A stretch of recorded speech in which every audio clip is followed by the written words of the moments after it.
Hello, Gemini, Sun, Moon, Rising, and Venus signs. Kamusta po kayo? Sana po ay nasa mabuti kayong kalagayan.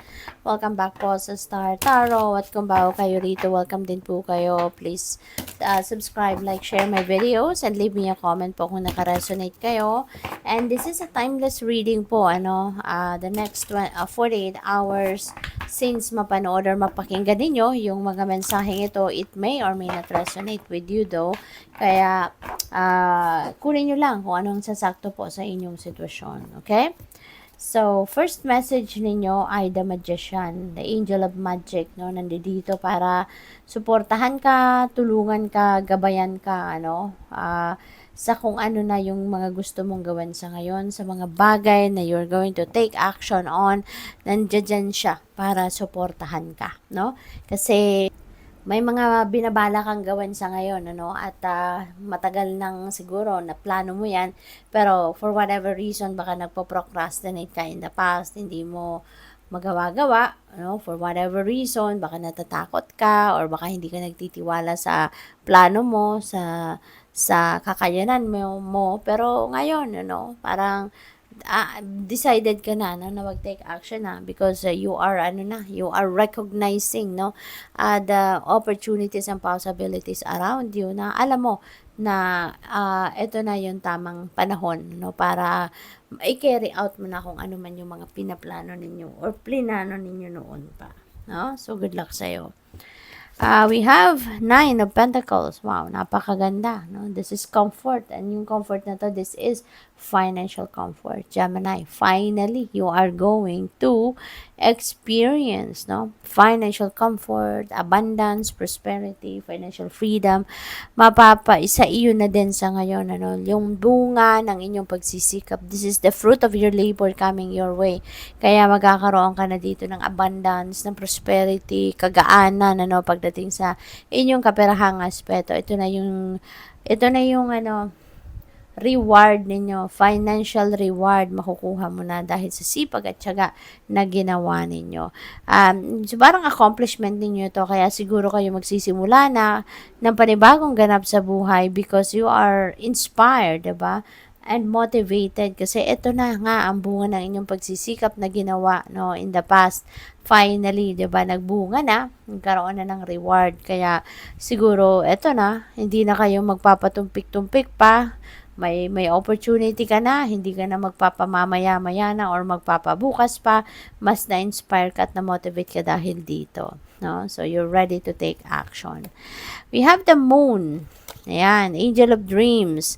Ito, paalala ito sa inyo na may guidance sa inyong Divine Universe and hindi lang intuition, pinagdadaanan ngayon or daanan ng inyong mga guidance sa ngayon, pati inyong panaginip, Kaya pay attention kayo sa inyong mga panaginip kasi yung mga panaginip ninyo lately or in the coming days, yan ay guidance para sa'yo. At kung hindi po ninyo alam kung anong ibig sabihin ng mga elemento na makikita ninyo sa inyong panaginip, simple lang, matutulungan kayo dyan ng YouTube at ng Google. Marami na resources online, Pag sinearch ninyo, anong dream meaning, na kung ano mang elements na nakita ninyo sa inyong panaginip, the answers will be there. At isulat ninyo ang mga yan, kasi mababalik-balikan ninyo yan in the near future sa mga pangyayari sa buhay ninyo, magiging reference mo yan, alright? So, tignan natin kung ano pang mga kaganapan. And before I go on, I would like to say thank you muna for all of you that are supporting my channel. Thank you for subscribing. And if you haven't subscribed yet, subscribe na po kayo and tap the notification bell para updated po kayo sa ating uploads. And everyday po naman ako nag-upload. Thank you. Friendship and union. Yan, isa ito sa magiging focus ninyo sa ngayon. You're going to nurture, your friendly relationship, yung current ninyong friendly relationship. You're going to put more time on that, part of your life. At baka ngayon may mga banding kayo na gagawin, maybe magkikita-kita kayo, you're catching up with friends, and you are also going to make new friends, magkakaroon ka din ng mga bagong kakilala sa ngayon at yan ay magiging kaibigan mo din, mga tao makikilala mo sa ngayon. Romance and connection. Ayan. So, panahon talaga ngayon ng meeting of two kindred spirits, meeting a band of two people, yung ganon.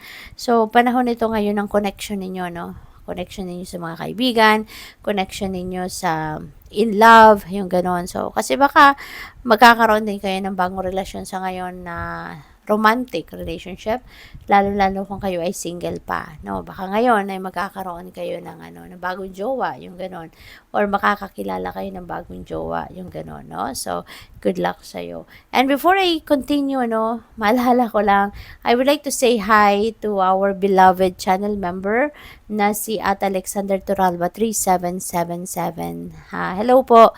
At maraming salamat po sa patuloy ninyong pagsuporta sa aking channel. Thank you for keep sending me super thanks. No? Maraming salamat po sa inyong donasyon at may God bless you more. Thank you. Harmony and resolution. Yan, maganda to.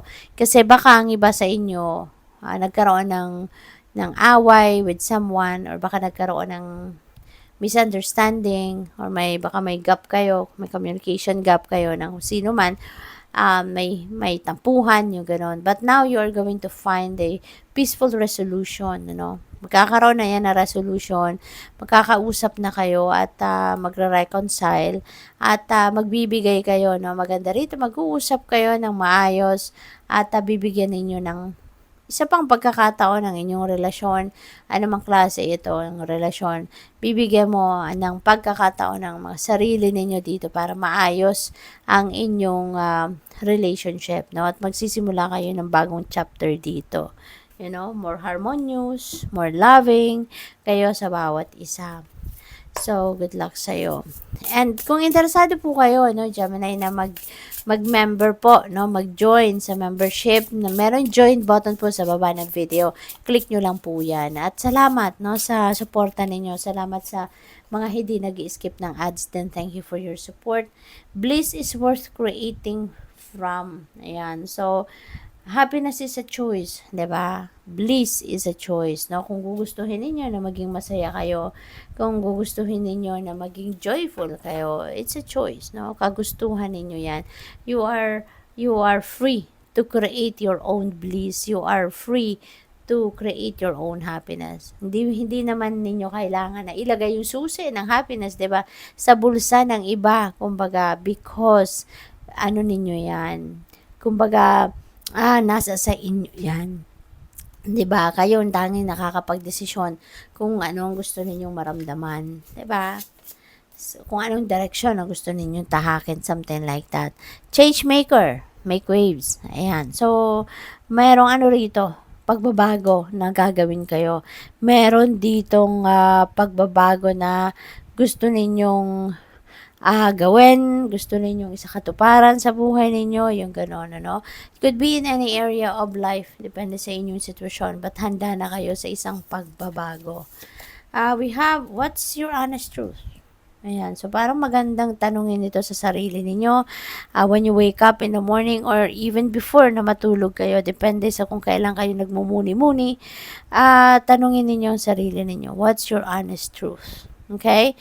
Kasi baka ang iba sa inyo dito, there is part of you na hindi ninyo ine-express, there is part of you na hindi ninyo nilalabas, So, kaya tanungin ninyo ang sarili ninyo, bakit, 'di ba? Bakit hindi ninyo yan maipakita? Bakit hindi nyo yan mai-share? Bakit hindi kayo maging totoo sa sarili ninyo, So, good luck. Thank you for watching Love and Light. Namaste.